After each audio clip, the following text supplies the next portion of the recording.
Okay, no boom. I want to keep this video short. You know, I just want to talk about animes, some anime. Since this anime season is a little slow, 2022 is one of the best years for anime. You know, you had, yeah, I'm not saying everything. Here's the ones that stood out to everyone, except there's one that's missing. But we'll get into that in a sec. The main focus I want to have for this video is the 3 anime that had the biggest impression on me. Now that they're finished and I had some time to think about them, don't worry, there won't be any spoilers here. Plus, I'm not gonna be super in depth with this. Again, I want this to be a quick, short video. So I just want to give you my thoughts and how I felt. Maybe recommend them if you haven't watched them. Before we get into it, I do have an honorable mention. That is Akiba Maid War. I didn't see too many people talking about this show. I get why though, since this was an anime original. This didn't really leave much of an impression. The only thing was the generic don't judge a book by its cover. Because I didn't really know what I was getting myself into. I thought it was gonna be about maids competing to be #1, something chill, a little humorous, you know? Yeah, nah. Instead I got something completely different and 10 times better than what I expected. Basically think the Mafia or the Yakuza, but they're maids and there's a whole hierarchy. It was funny, goofy, wacky, action-packed. The plot is decent. It doesn't take itself seriously. It's pretty self-aware. The main characters were interesting and badass. Simply, if you want to see some bad bitches throwing hands, boxing, literally, pulling up on their ops, smoking on their ops pack, this show is for you. It does not hold its punches and it's pretty violent. I recommend it. It's a fun watch. Now with all that out of the way, the 3 anime that left the whole my soul last year, the first one is Gintama. Whether you started or watched the whole thing, most people know this show. I started this back in 2015 or 2016. I think I got up to episode 13 before I stopped watching it. I can't remember why I did. And back in April last year was the perfect time. So it took me until November to watch every episode. And before I watched the final movie, I wondered how the anime was gonna end. Because the only thing I knew about it was that it ended on a good note. I knew that there weren't and will not be more episodes. It sucked knowing that what might possibly be my favorite cast characters won't be interacting with each other, getting into a bunch of shenanigans. There won't be any more references or parodies to other things. For me personally, Gintoki might be a top 3 anime characters of all time. Besides being a very hilarious and goofy guy who seems dense and doesn't really appear to take anything serious, behind that facade is a man who greatly cares about those around him. He may not say it or talk about his emotion. You know why? Because he says fuck that. I ain't about that talking, about that action. Run over and get done up. Like if Gintoki fucks with you and you're upset or mad about some situation you got going on, don't worry, big bro gonna handle it and be even more mad than you are. That's a real one right there. I won't say too much more. You probably heard this 100 times already. Plus, I don't want to potentially spoil anything for anybody who hasn't finished it or watched this anime. Honestly, out of all the old long running anime that I've watched, this is the only one where I had me like, damn, it's actually over. Naruto, nah. Yu Yu Hakusho, kinda. Mid piece.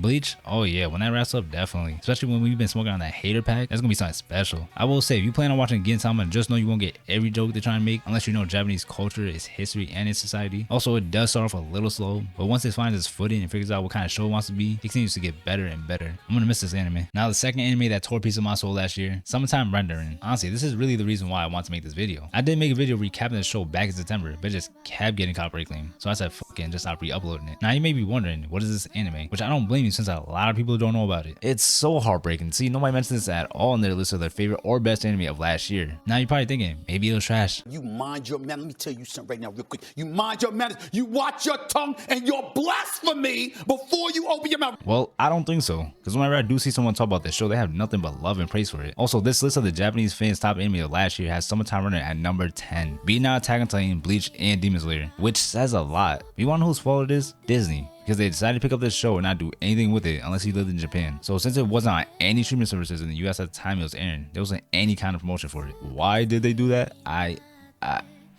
I have no clue. Because they got Bleach and immediately put it on Hulu. Thankfully, just last week, they finally put Summertime Runner on Hulu. So now you have an official site to watch it on. Again, there was no promotion for it. I only knew about it being on Hulu now, all thanks to a random review that was recommended to me. Now, what is this anime about? I'm not gonna say too much. I want you to kind of go blindly into watching this show. Basically, the main protagonist, Shinbei, returns to his hometown for his childhood friend's funeral. He starts to notice weird things happening around him. And he starts to wonder, was his friend's death really accidental? Or was it something far more sinister? That's all I'm gonna say. Just think Invasions of the Body Snatchers with some other elements. If you like mystery, supernatural, thriller, and psychological, I highly recommend this show. It adapts all its materials in 25 episodes, and even though it just aired during the summer, this has become one of my favorite animes of all time. It's that good. The characters are really good, the antagonist is phenomenal, it has some funny moments that really work, but most importantly, it ended in a good and satisfying way. I will truly miss this one. Finally, the third anime that took a piece of my soul last year, Mob Psycho. Damn, now that I'm thinking about it, this is kind of gonna be tough. I have to check carefully through this one since it just completely wrapped up last month. I think I can now confidently say this anime is one of my top 5 favorites of all time. From the start of the first season till now, it was beautiful seeing Mob's character development. Reagan's was great too. All the friends Mob made, the people that were there and supported him. It's crazy to think about how the first 2 seasons were action-packed. You had all these type moments. Then when you get to season 3, it just slowly winds down to its final episode. It still has its action, but it definitely leans more towards the slice of life side, with a more serious and heartfelt tone. I feel like a lot of people can relate to Mob. I think even more so in this final season. I know personally for me, I can very much relate to where Mob's mind's at in the final season. Overall, it was an enjoyable experience. Watching Mob learn all these new things about himself and the people around him. It was funny. The cast of characters were good. I don't think I disliked any of them. The animation and art style were masterfully done. I know at first glance you're like, what the fuck? But once it's in motion, you realize how unique it is. Also, I like how even though Mob's is strong, broken as psychic,